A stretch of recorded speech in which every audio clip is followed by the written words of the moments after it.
तर आज ना माझ्याबरोबर एक गंमत झाली. गंमत काय ते सांगते. तर हे बिस्किट आहे मोनॅकोचं आणि हे थोडेसे सॉल्टी बिस्किट्स आहेत आणि चहाबरोबर आम्ही हेच बिस्किट खातो. मला चहाबरोबर सॉल्टी बिस्किटचं कॉम्बिनेशन छान वाटते. तर बघा, हे दोन्ही बिस्किट 5चेच आहेत. 5 रुपयालाच भेटले आहेत. हा छोटावाला जुना पॅकेट आहे आणि हा नवा 37% एक्स्ट्रा काहीतरी आहे याच्यावरती.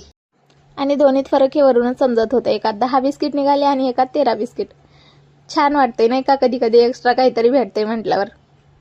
नाहीतर बिस्किट आता पहिल्यासारखे येतच नाहीत. आता पार्लेच बघा, जो 5ला पुडा भेटत होता आता तोच 10ला भेटतोय. तर मी आणि पिल्लू दोघं मिळून मस्त चहा पिलो. नंतर आमचं एक कुरिअर आलं होतं आणि कुरिअर रिसीव्ह करायचं कॉन्टॅक्ट फक्त आणि फक्त पिल्लूकडेच आहे. आणि त्याला आजकाल कुरिअर रिसीव्ह करायला खूपच मजा येते. दुसरं कोणाला घ्यायला जाऊच देत नाही तो.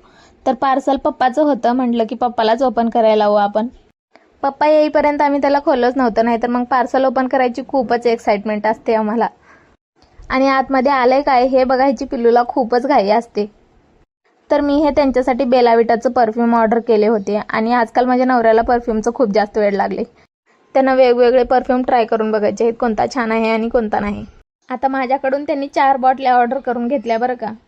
असो, आता नवरा काही हाऊसमौज करणारा तर नाही, अशी छोटी मोठी इच्छा असते त्यांची आणि ते स्वतःसाठी कधी काही घेतच नाहीत. तर बघा, मी हे बेला विटाचं मिनी पॅक ऑफ 2 घेतले आणि हे 2 छान छोट्या छोट्या बॉटल्स आल्या आहेत. त्यानंतर रात्री स्वयंपाकाची तयारी केली.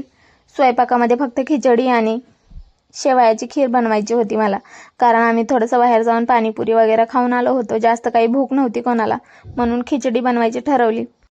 तर एकीकडे खिचडी बनवायला ठेवली आणि आज कोजागिरी पौर्णिमा आहे, त्यामुळं काहीतरी स्वीट बनवायचं म्हणून. आणि कोजागिरी पौर्णिमेचं दूध वगैरे बनवतात हे मला माहिती नव्हतं. नेक्स्ट टाइम बघू, बनवू आपण पण मी इथे शेवयाच बनवल्या आहेत.